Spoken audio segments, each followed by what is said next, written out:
Hello there, everybody. How's it going? Merry Monday. I do apologize if you are watching me slowly sweating myself into an early grave and my makeup is just slowly melting off my face. We're in the third heat wave in the UK. It's very warm. I think it's on its way to cooling down. I hope anyway. We haven't had rain in a long time. I can't believe I'm actually saying that I miss the rain. Very hot. Anyway, guys. Okay, so today we're going to be looking at a video, and this is all about the things that you can't do in America, but are okay in the UK. That's an odd concept. I reckon jaywalking is going to be one of the many things. Obviously, there's loads of differences between living in the US and living in the UK. I think taxes, something to do with taxes and tipping is going to come up as well. That is one major difference, I think. So from what I believe, I think you all have to submit like a tax, submit your tax assessments. Is that what it's called? Like individually. So over here, if you're employed, you don't have to do that. You only have to do that if you're like a sole trader or if you're self-employed, if you own your own business. And then in which case, an accountant, you'd pay an accountant to do that for you. So yeah, it's a handful of differences like that. Jaywalking, that is a strange one. So pedestrians always have the right of way, I think. I'm sure on a motorway, maybe it doesn't apply. Just as an example, so pedestrians can technically, they can step out into any road at any point. And as a driver, you have to understand that they have the right of way. Obviously, if an accident happens, if the pedestrian's been silly and hasn't really looked where they're going, that probably stands up to the police officer, to the law enforcement. But yeah, pedestrians have right of way all the time. They walk into any road at their own peril. You shouldn't. But it's not illegal or anything over here. They have the right of way. Trying to think of anything else that might pop up. I can't think of anything off the top of my head, I don't think anyway. Let's watch the video and we will find out. And as ever, my lovelies, if you are enjoying these reactions, please consider liking and subscribing to my channel. It's very supportive of my channel. Thank you so much in advance, guys. And if you're interested, I have a Buy Me a Coffee account. That link is over here. I think I was pointing up there.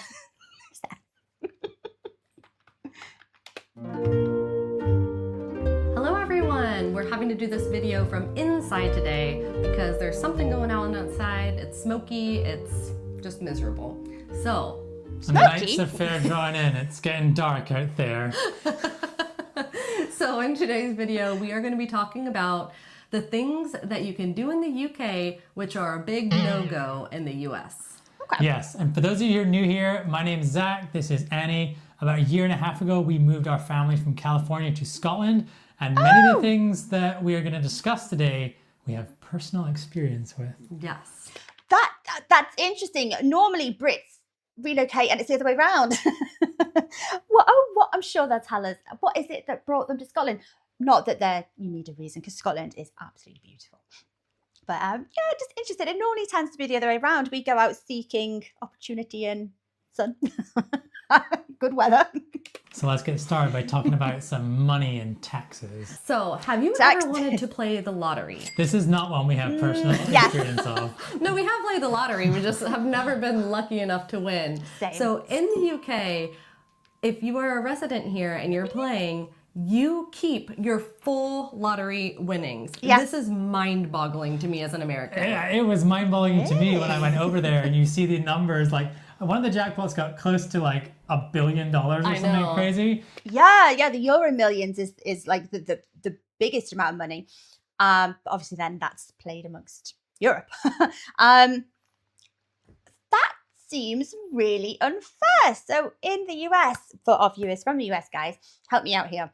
So if you win your lottery, you don't get to keep all of your winnings, or presumably there's a big tax on them. So over here, I suppose the appeal is that it's tax free. You keep all of your winnings. How much do they tax? That seems really unfair. It's like it's not an earned income. It's a prize. So it seems a bit mean spirited. I'm sure there's a reason, but And in the States, you're losing between 40 and 50% of that. Yeah. Like gone. Right off the Taxes. bat. Whereas I have to read this. I beg your pardon. The IRS immediately claims a quarter of it.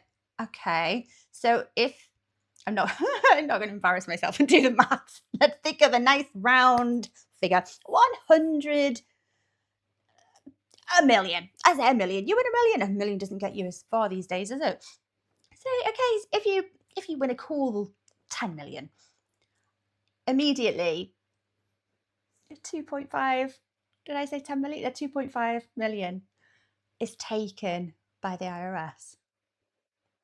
And then more is taken when you file your income tax. So does it more or less add up to about 40%? I think that's really mean because it's not an earned income. It's like a one-off. You're never going to win that ever again. You haven't generated it. It's given to you. It's a prize because you've played a game, basically. I don't think I agree with that one, unless there is a good reason why they do it. It just seems really, that's the reason people play the lottery in the first place. You don't play it because you're going to have half of it taken off you in tax. like Annie said, in the UK, if the jackpot keep is all of it. 10 million, you keep get 10 million in your bank account. And that's yours to keep. All right, what's the next one? Next one is if you are a UK resident working in America, you do not need to pay UK taxes on your income. Working out anywhere in the world. Yeah. Not just True. America. Yes. Yeah. Not the case if you are an American working anywhere else in the world. Yes. You have to pay taxes to the country you're working in as well as America. Yes. If you make over a certain Why? threshold, there are differences between if you're working in the UK, generally the tax is higher, so you might not have to pay. You might not be double taxed by the US, but there's some gray area there and you might actually be taxed quite. The US Does it depend on which one is higher? So, our tax obviously goes up in brackets, but the lower bracket, you'd probably be paying, if you earned under, I don't know an awful lot about this. So if you earn under, I think it's 60,000, you'll be taxed, or 40,000, you'll be taxed at about 25%, but you get 12.5 tax-free. And then over that, you get taxed at 40, but it's only anything you earn over the 60. I think it's 60. Oh, just making an idiot of myself right now. Okay, so what is the logic behind that? How is that fair? If you're living in another country, presumably your tax is going to pay. Yeah, it's going towards an awful lot of things. But here in the UK, for example, your tax will be paying for your NHS contribution, your healthcare. It'll be paying social services, local police. No, that's your council tax. Why should you have to pay tax as well, or why would you have to pay tax from the country that you've migrated from? What is the logic given there? US is only one of 2 countries in the world that does this. The other is a small African country. I think so. But yes, when I was working in the States for a UK company, I actually got a tax rebate for the taxes I shouldn't have been paying to the UK. So that was all done for me. So that was nice. Talking about things being done for you. Oh yes, taxes. Still on taxes. Yeah. The UK. If you are just a sort of regular employee with a business If or a you're company, employed, nothing special or fancy, just 9-to-5 job, all your taxes are done for you. Yep. Yeah, Don't have to do there's anything. no such thing as turbo taxing over here. Whereas in the United States, you have to file your own taxes, and then I feel like they're just waiting for you to make a mistake so that they can come for you. Even if you I think they're waiting for self-employed and business owners to make the same mistakes. But yeah, obviously until recently, I've been employed for most of my adult life. I've never had to submit tax assessments or anything like that. I'll be terrified when I have to do it. it just seems so official. But yeah, like it's a standard practice for you guys, for our US viewers. Yeah, our employers sort it all out for us. You might have to fill in the odd form, but generally you don't have to make these assessments Just and have submit them. one job, like no special circumstances. You are still responsible for filing those taxes, whether you do that yourself with the online tools they have, or you hire an accountant to do that for you. Like Annie said, someone made a joke about this. It's like the IRS know how much you owe, but they won't tell you. But if you get it wrong, they'll let you know that you're wrong. It's like, just tell me already. Just do it for me. We could do a whole video about that, Yeah. but we won't. But So over here, it's just, for most people, it's just not even a thought. it's not a thought at all, and unless you do become self-employed or you're a sole trader, or you start your own business, and then you will have to submit it. But most people will get an accountant to do that. Sole traders, maybe not so much, or if they're a small business. But it is a very daunting idea. I don't envy you guys that, having to do your tax returns individually, even when you're employed. Yeah, we just don't have to give it a second thought. Last one, which we've harped on before, but in the UK, what you see on a price tag when you're out buying Is what you pay. pretty much anything is the price you pay. Yes. Whereas in the US, depending on the state you're in, you're going to pay anywhere between 7 to 11% additional tax on pretty much everything. And despite It doesn't sound like an awful lot, but if you're making a major purchase, that can add up. Yeah, I as a Brit, the idea of this, it was bizarre when I heard of this being a thing in the US.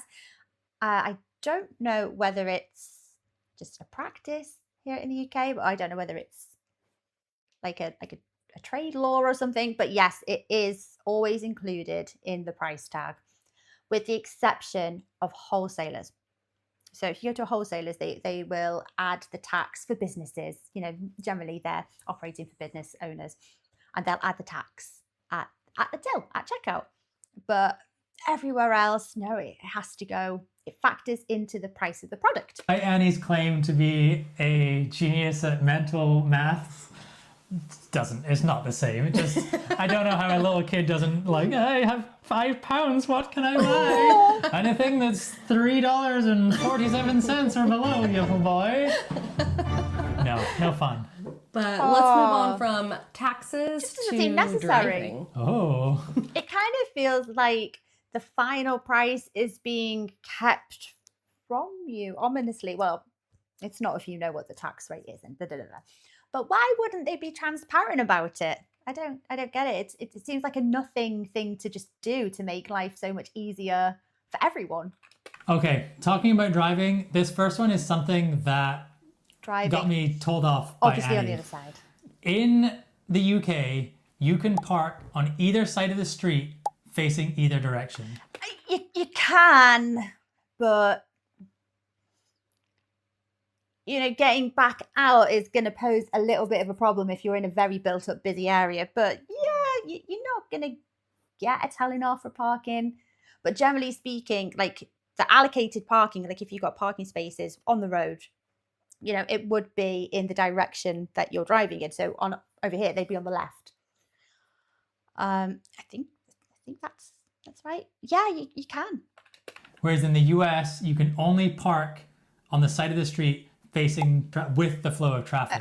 We were I trying get to it find though, a yeah. parking spot on a little 2-lane road somewhere, and I saw one on the other side of the road. I was like, oh, there's one. And I was like, what are you doing? I'm like, What are you doing, crazy? it's like, don't worry, I can parallel park. She's like, not the point. You can't park facing that direction. Yeah, most of the time you'd have to parallel park it anyway. But I suppose the idea of veering over the oncoming traffic, just don't.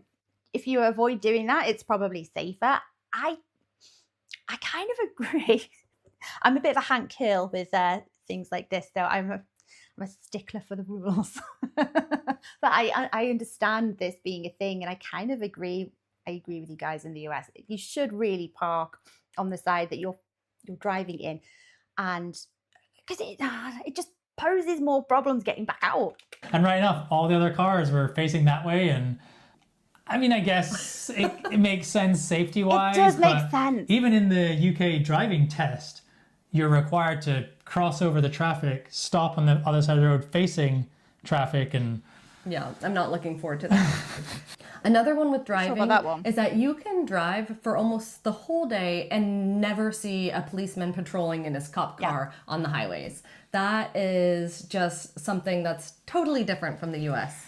yes, I can definitely speak to that one. As a former California Highway Patrol officer, we were out and about in force and trying to be as highly visible as possible. And pretty much every state has their own highway patrol who's designated just to work on the highways, obviously. But here in the UK, you do have specific traffic police officers. Yes. But like Annie said, you see one every once in a while, every few days if you're lucky.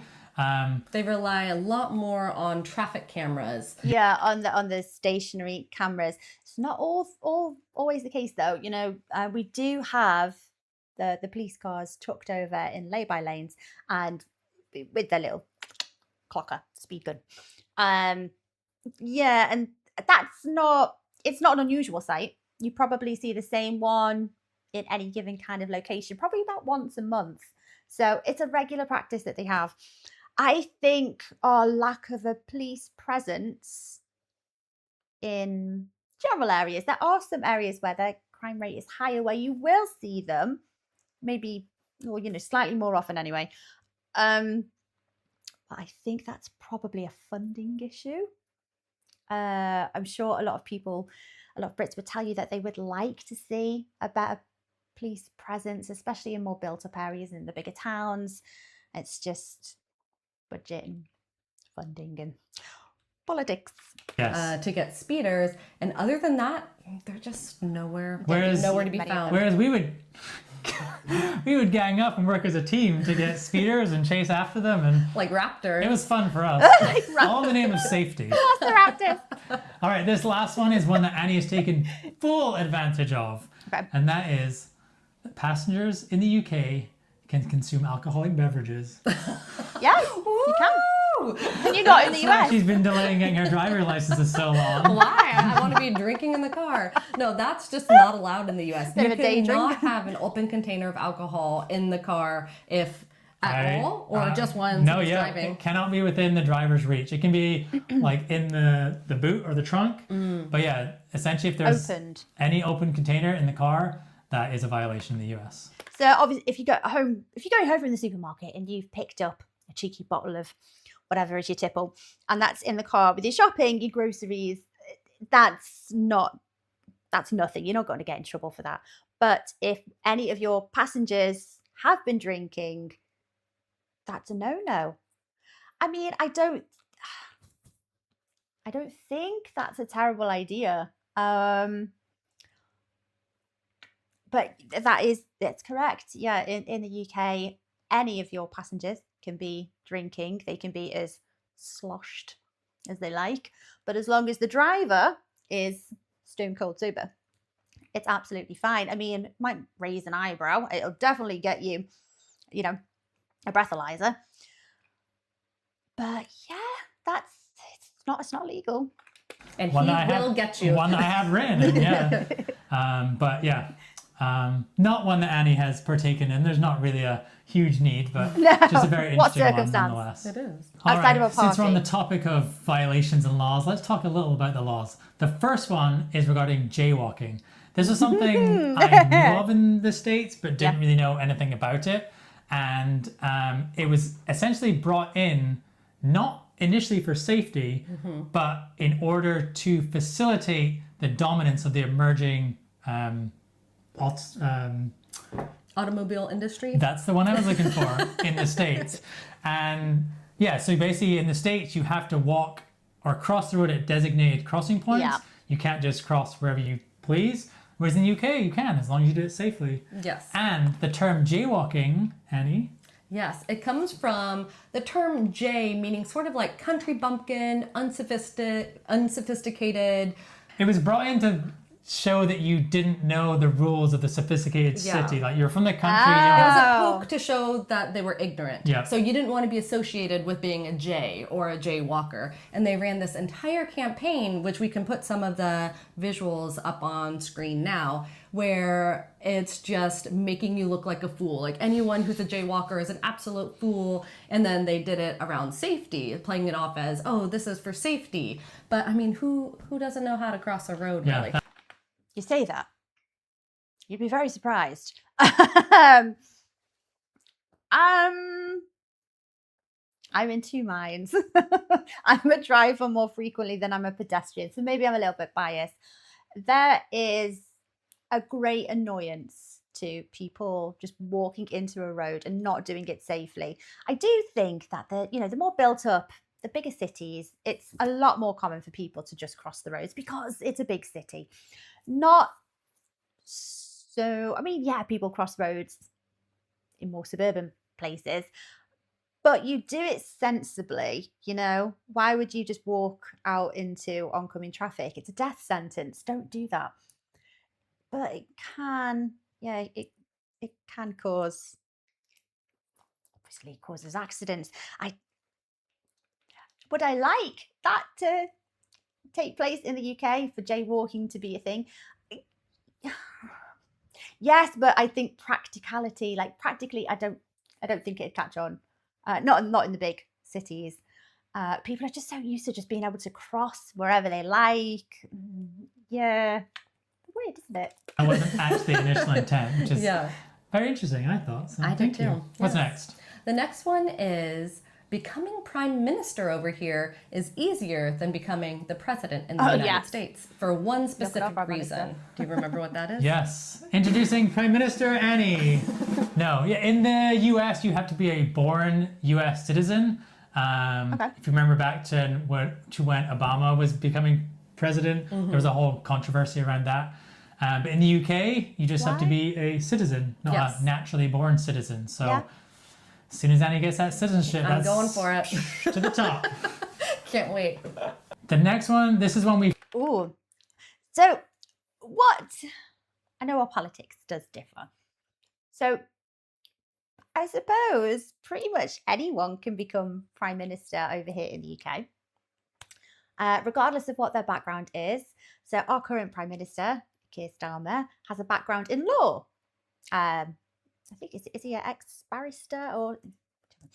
But am I right in thinking that your candidates, your politicians, all of them have a very political background? Because Donald Trump, he's more business orientated or has a business in background, doesn't he? So does that make any difference? I don't know. talked about a bit in other videos, but it's the right to roam. It's slightly different in both Scotland and England, The right to but roam. essentially you have the ability to walk and go wherever you wish as long as you're respectful of the land you're walking on. And it's more free in Scotland than in England, but compared to the US, they're both much freer, and there's less chance that you're going to get chased off somebody's land with Weapon. some yelling. Okay. A weapon of sorts. Yes, so it's incredible here to be able to just go out, open someone's fence, walk through land, what looks like a footpath, and even camp on people's land, as long as you don't stay there more than, I think, what is it, 2 nights? I think if the land is owned, they will not be very happy about it unless it's a regular thing. I don't know exactly where the law falls specifically on this. I would assume that the owners of land that is frequently camped on, they probably charge you for it, first of all. But if they don't, they're probably just kind of used to it, like they expect it. A lot of like farmers who own these lands, maybe, I think a lot of them don't really care too much that people go walking their dog or taking a stroll through their land, because quite often footpaths do fall on their land. I can't imagine it bothers them, unless, people are being quite obnoxious with it, like littering and just being really disrespectful. And then in which case, you're going to get people barriering it off and not being too happy about people using their land. I don't know what the law stipulates, because if anyone's going to own arms over here, it's probably going to be farmers.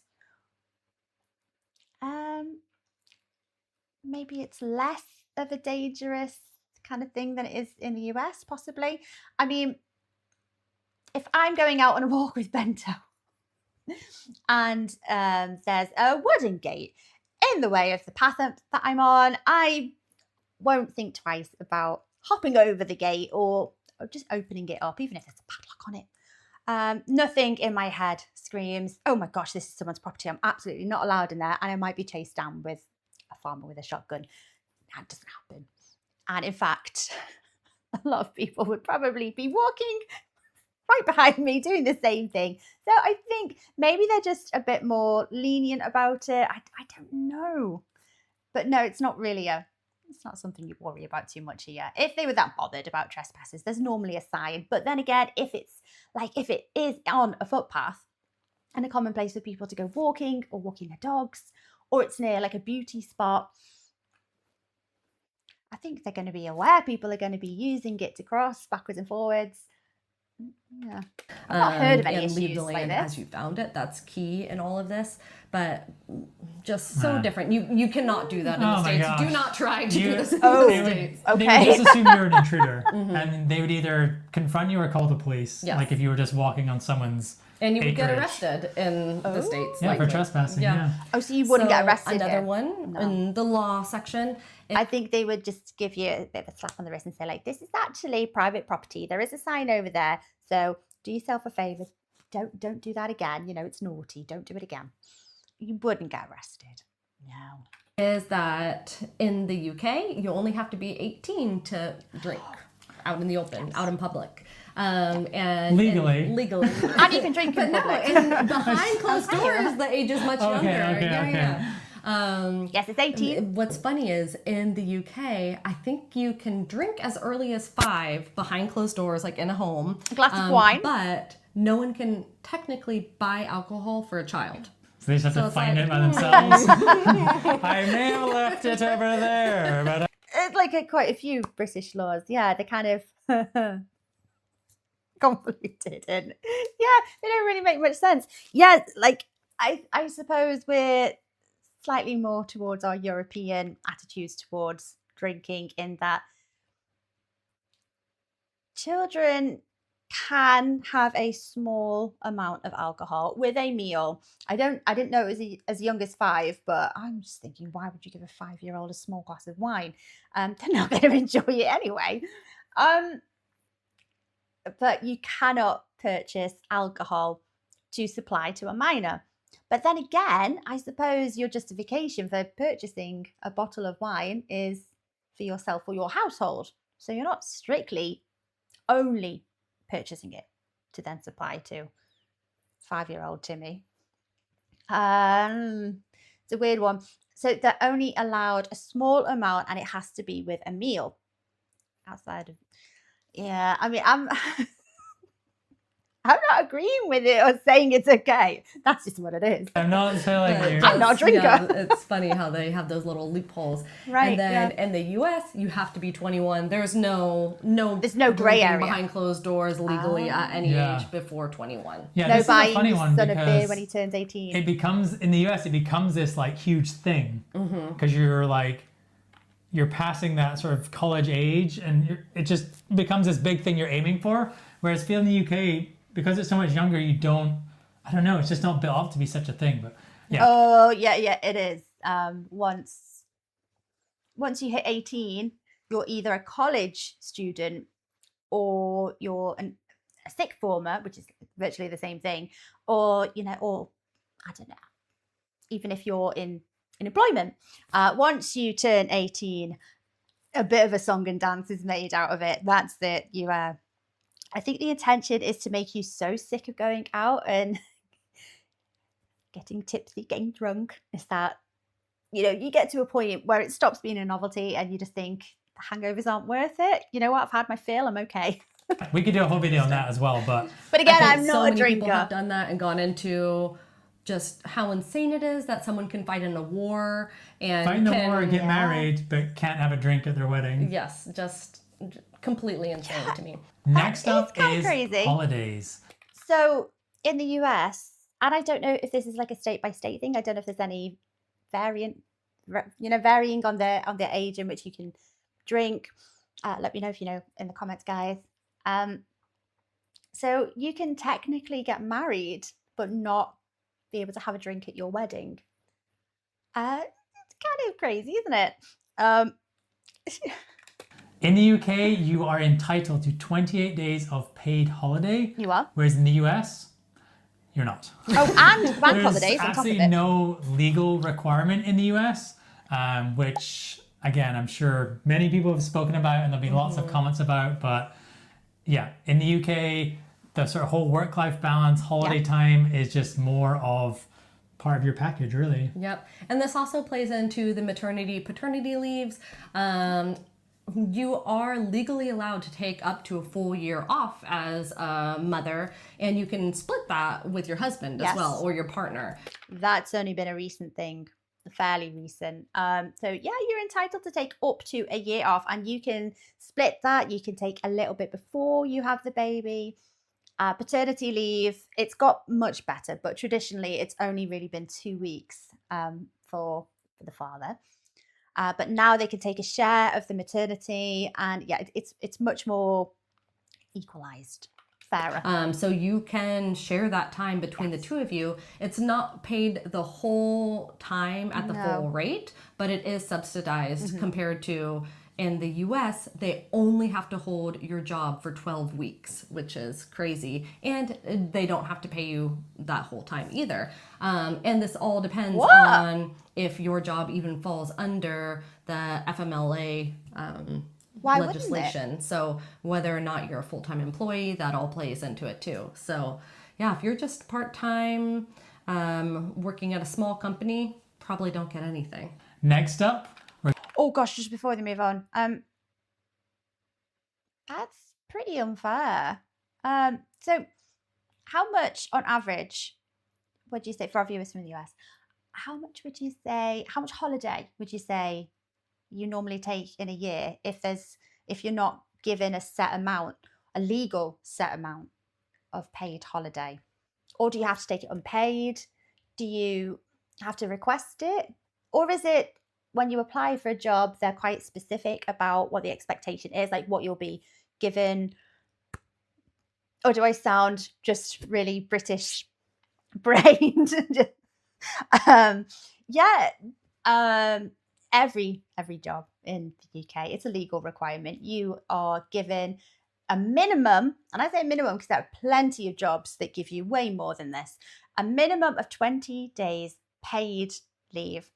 And you get the bank holidays on top of it. So I think it comes to about 28 days. So the equivalent of 4 weeks a year. Now, a lot of jobs, you can't accrue days off the longer that you work with an employer, or, it might just be an attractive package where you actually get 30 days paid holiday. It varies. But no, I think that's one thing we actually do quite well. So the work-life balance is, I think that's an important thing. Like I don't know. I feel bad if that's not like a standard in the US. Let me know in the comments though, guys, if you wouldn't mind. But I think everyone should be entitled to a decent amount of vacation days or mental health days, maternity and paternity leave. That's crazy to me that you're 12 weeks that most employers are only expected to hold your job for up to 12 weeks. You're expected to return to work after 11 to 12 weeks after having a baby. That's awful. Is it that, I don't know, is it like a package where you can get more, and I don't know, like particularly good employers will allow you to take up to a year? How does it generally work, guys? I'm very quick to slag off the things that we don't do very well, but that's actually I do think everywhere should have that available for all of their employees. We're going to the court of law. Yes. So this one's pretty interesting. In the UK, to be convicted of a crime, one of the big ones that requires a jury, you do not have to have a unanimous vote to convict someone. It can just be 10-2. Yeah. Whereas in the US, It's the majority. when you have that big Major crime. major crime, it has to be a unanimous vote. So Really? It must take a long time under certain circumstances, but case by case, I guess. But sometimes it must be very difficult to arrive at that unanimous decision. So what happens? Does it just keep going on and on and on until eventually the jury can decide unanimously? So over here, no, you don't get that extended time. It'll go off the majority. I don't know how often you hear about these major cases, like in the news, where a jury is undecided or split. I didn't know that. That's Yeah. interesting to me too.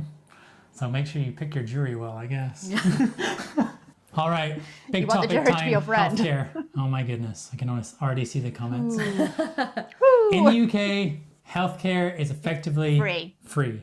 Yes, it's The paid for majority through your of it. taxes, but when you go into a hospital or doctor, there's no exchange at point of service, which is different from the US. You will receive a bill if you go to the hospital. You will receive a bill if you go to the doctor. You will receive a bill if you get transported anywhere by any sort of medical anything. So, and those numbers are big. Yes. A lot of times, most people do have health insurance in the US, and depending, it's typically linked to your job. You can pay separately, not linked to your job, but you usually get the best through an employer. And that'll cover a large majority of those bills. But a lot of times you have to hit your deductible. So you're paying out of pocket up to $5,000 per year on medical expenses. Just when you go into the doctor's office, it'll be a $20 copay. And then that goes towards your deductible. And then if anything huge happens after that $5,000, it can be completely free at that point. But it all just depends on your plan. It's not the same for everyone, and it's not equal for everyone. And it's not the same if you go to one doctor versus another doctor, in network, out of network. Depends on how they code You things. need to know what you have, where you're going, this, that, and the other. But like Annie said, like just taking the kids in to get a checkup or something, it is like, okay, just how are you going to pay your deductible? And it's like $20 before anything happens. But you'll get the bill, and it'll show that appointment was $445 in total. You paid that £20 or $20 deductible. It's crazy to see the actual numbers that they bill for, though. I can't even wrap my head around some of the ones, like the maternity stays, holding your baby, having the doctor. Yeah, that's actually a big one. Like having a baby. What? For us in the States, we had really good health insurance, and it still probably cost us like between $2,000 and $5,000 for each child. Whereas the UK, you walk in, have your baby walk out happy and Free. free 99. And like Annie said, the actual number that their hospital is trying to charge could be $40,000, $50,000, $60,000, but your insurance knocks it down and then covers it, and you pay whatever's left. And if your child needs more intensive services, you're looking at hundreds of thousands of dollars as what they're billing. It's not going to take much for you to see the horror stories online where there's bills for millions of dollars. And People know, but that's where people do go broke. Whereas if their insurance doesn't cover certain things, they think it might, and then it doesn't. or it used to and it doesn't anymore. Yes, or someone doesn't have insurance, then that's worst case scenario. So yeah, I don't envy that position, but it's awful when you think about it in that regard. The next thing. That is absolutely terrifying. It swings and roundabouts in a sense, guys, that even though it is a system that has benefited this country immensely and everyone in it, bless the NHS, but it's not as smooth sailing as that. There's still problems. I suppose the biggest problem that I can see is that if I knew I would have to pay so much money, even after my insurance provider has helped out. I say helped out, we've paid them. But the cost of the bill has come down, it's been deducted. I suppose that would be a massive deterrent for using these services and only needing them if you absolutely have to. Whereas maybe over here, it's less of a deterrent because it's free. Do you know what I mean? But we also have a lot of sectors, like health sectors, that are privatized. They do cost money to use. Dentistry, opticians, more and more of them are becoming more privatized. So it's not as clean cut as that.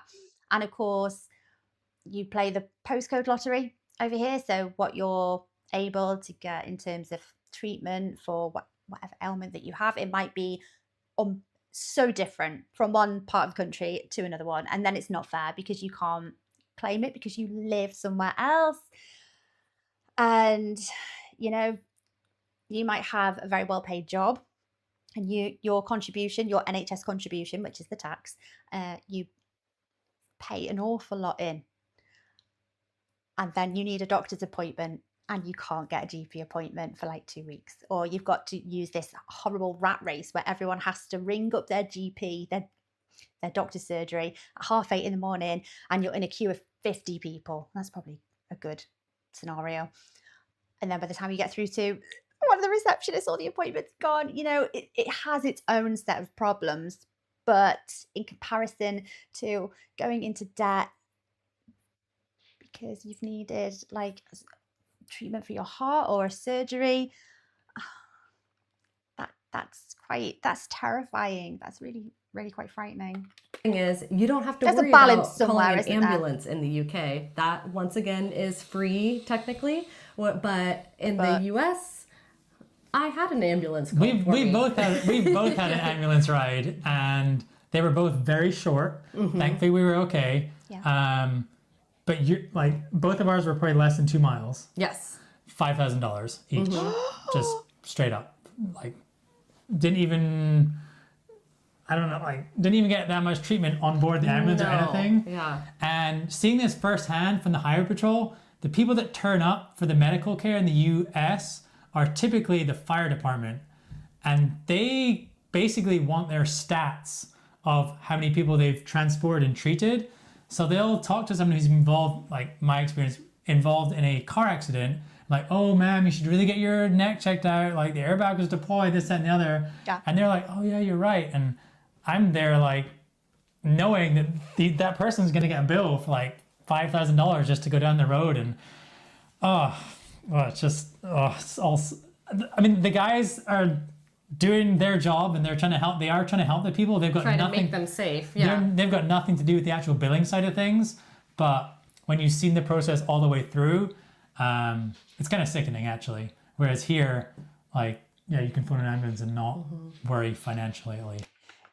That is true. However, the services being underfunded and when they are very stretched, and we do have in this country the consumption of alcohol. It is a problem, and an awful lot of people end up calling ambulances out to alcohol-related injuries, like silly things they've done when they're drunk. That is a reality that happens, but because they're so underfunded and the services are so stretched, fabulous services, but when they are overworked and overstretched, you hear horror stories about people passing away because they've phoned the emergency services and no one has come out to them for 2.5 hours. Or, you hear elderly people waiting for up to 4 hours for an ambulance to turn up. So again, I know it's two sides of the same coin, but it's not without its problems. So the last part of medical services that we're going to get into is prescriptions in the US. Once again, it's all based on insurance. Some people's monthly medicine can be something like $5 per month, up to thousands of dollars per month, just depending. Thousands? In the UK, in Scotland, it's free. You do not pay for your prescriptions. No, it's not true. In England, Wales, Northern Ireland, correct me if I'm wrong, but I believe it's just under £10 for anything. I think it's per item. Is that right? I live in Wales, so I do benefit from free prescriptions. But then I don't know, sometimes you've got to wonder, the things that you're being prescribed, they come with a price tag, and sometimes you got to question, are you being prescribed the most effective medication for you and your circumstances, or is it because your GP surgery has a budget and doesn't want to prescribe medications that are particularly expensive? So again, swings and roundabouts here sometimes. So the same But I things get that you're them for getting in the free, US, technically. people in the UK are getting it for £10. We had first-hand experience in the US recently when we went on a holiday, and it was the first time we'd been back that neither of us were employed there with health insurance. Yes. And of course, our kid gets an ear infection. So we go to what they call urgent care, which is like anyone can go in and get medical assistance. And we're like, oh, wait, this is going to cost us a lot of money.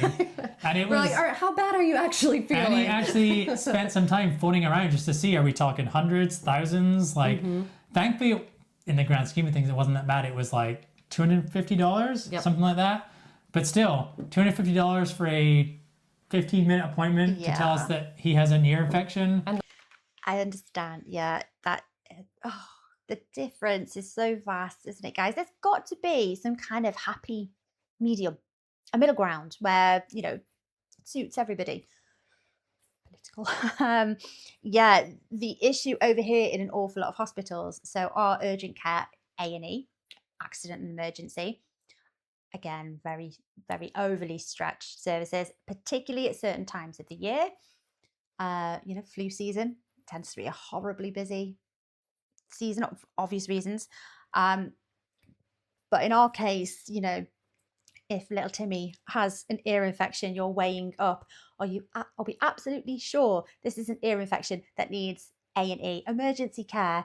Because the amount of time we're going to be waiting to see a triage nurse or a doctor is going to be about 8 hours. So you'll be there with the misery of a poorly child who's not well, doesn't want to be away from his bed, and you're waiting with other sick people for 8 hours in a really uncomfortable chair. And the amoxicillin was $15 for the prescription. Luckily, Again, because medications. Go to the chemist and you're like, That's am not I going to that have to bad in pay the grand scheme of $10? things, I think. $1,000? Yeah. And people often in the States won't even tell you how much it's going to cost because they don't know, and it also is so dependent on so many other factors. Like Annie spent a good couple of hours phoning people to be like, how much is this? How much is the medicine? This, that, and the other. And it's not an easy task. Same thing for dental. I chipped my tooth this last visit, and it Did you need needed root to be canal? fixed. I couldn't go the whole summer with that giant chip. Look like one of them country bumpkins. One of those jaywalkers. The J's. And so I went and had that fixed, but no one except for one office, $450 no one would tell me the cost. And they're all like, well, you need to come in. We have to see you. That we will tell you is $220 just to be seen, just to look inside your mouth. And then depending on the treatment plan, we will bill you the rest. I was like, I can't be billed. I am paying out of pocket. I have no one to bill. That's but the thing. me. They don't want to give you a number because then people will like, oh, you said on the phone it was only $200. So they, yeah. So it was a whole thing, but. So there's lots of other things that escalate the bill. That's very pricey. Even our private dental over here, it wouldn't be $200, like £150, maybe a bit more. It wouldn't be that for a checkup. An emergency appointment. But then I suppose it's everything that goes on top of it. But how would they know without looking at your tooth or looking in your mouth? Oh, that's expensive, even compared to our private dental. Yeah, we were down like $600-700 for two minor. I know, it's awful. Medical So we've things. learned our lesson. Get your Travel insurance. when you go back. Silly, We will silly. never make that mistake again. All right, this next session, I guess, is probably just some miscellaneous items. I'm thinking love because miscellaneous. we're now sitting in the dark, we might have to reconvene. We had to switch things up. We were sitting in a cave, and whenever we turn on the lights, it's just not conducive. It's almost 6 o'clock, and it's just got a lot darker. So, and I have to work tomorrow, so this is the only time we can film it. They're like me. They've been chatting away for like hours.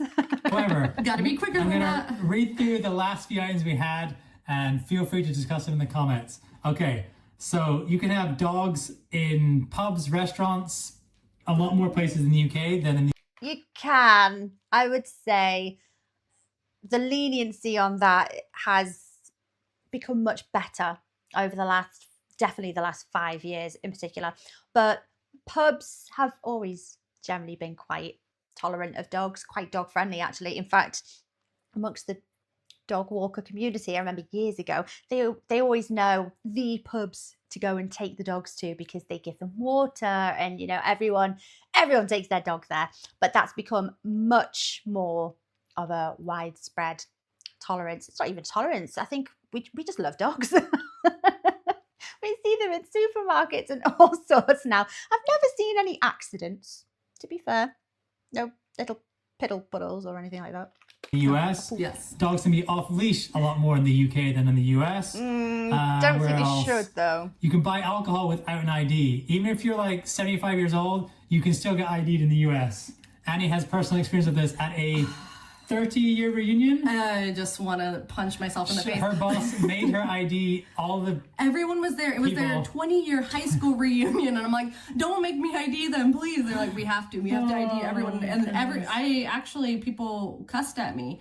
This is when I was a bartender. I think I was 18, Annie 21. was also a terrible bartender, but One job I've Anyways. not done actually. um, That's an odd one. Being ID'd makes me very happy. We have a Think 25 policy over here. So if you look under the age of 25, you will be asked to show your ID, and also for energy drinks. I even though you can be over 16 to purchase an energy drink, I think if you look under 25, you might still be asked. And there's posters around shops everywhere, so it shouldn't come as a shock to anyone who gets ID'd. But no, it's quite wonderful actually. Doesn't happen very much these days. But the odd occasion, someone asks me my ID. Oh, you. It's a compliment. There Don't we want you go. curse somebody. you can travel to Europe for cheap in the UK. That's a fairly obvious one and something we're looking forward to doing. You can buy and sell fireworks here. California, Yes. I tried to buy fireworks and they're not fireworks. They're like maybe a sparkler if you're lucky. And many other places, I think, because it's probably drier Yep, in the and US. I think a lot Yes, of times they'll yeah. have them Although across not state right now. lines. So in Georgia, we couldn't buy fireworks, just your ones that you shoot off in the backyard that go 200 yards into the sky. Yeah. But right across the state Rockets. lines, I think in both Florida and Alabama, you could. So So we they could have just big warehouse warehouses Yeah. on the county line, right which along the freeway. So this is like another example of state by state law. You can buy them you've got to be over 16, I think it is, to buy fireworks. But you can pretty much, if somewhere sells them, you can buy them and no questions asked. Oh, except your age. If you're under 16, if you look like a child, you're probably not going to be able to buy them. I think there's more emphasis on the business that can sell them. So they have to be licensed, I think. I think that's how it works. But if they're permitted to sell fireworks, then yeah, as long as you don't look under 16, you can buy however many you like. But our fireworks are small, TV they're without not commercials. big ones. So your BBC has no commercials other than advertising its own shows, like Yeah. no paid commercials, which is but you pay for it. amazing. Yeah, in the US, commercials every 3 minutes, which last 3 to 5 minutes. So enjoy. I mean, Amazon and YouTube is very similar. We're all big on ads, aren't we? The BBC, no ads unless it's to advertise their own product. However, you have to pay a TV license for that privilege. It's not a lot. It's like £15, $20 a year, and every household with a television is expected to pay a TV license to the BBC because it's very difficult to prove that under no circumstances do you ever watch any program produced by the BBC or the channel. Yeah, good luck trying to get out of that one, guys. I don't know anyone who's successfully done it, but yeah, you pay for it. And it's a lot of Brits don't like the idea that they pay the BBC for it either. SIM cards over in the UK, it's not unusual to get a pay-as-you-go SIM card and phone. Whereas in the US, typically if you get like a pay-as-you-go plan, it's like a burner phone and you're like a drug dealer. Like it's, What about teenagers? Like kids have them, you know, for their first phone, and you don't really want to get them an expensive phone with a attached to a contract, or you know, maybe you've got a bad credit rating and you can't get the finance for a phone contract. There's other reasons why you would have them, except for it being a burner phone. However, I'm sure that still happens over here. just not. Whereas here, not normal. all the major carriers will do it, and Yeah. Annie's actually still on a pay-as-you-go plan at the moment. It's cheaper that way. Oh, this is one that Annie's distraught about. Kinder eggs.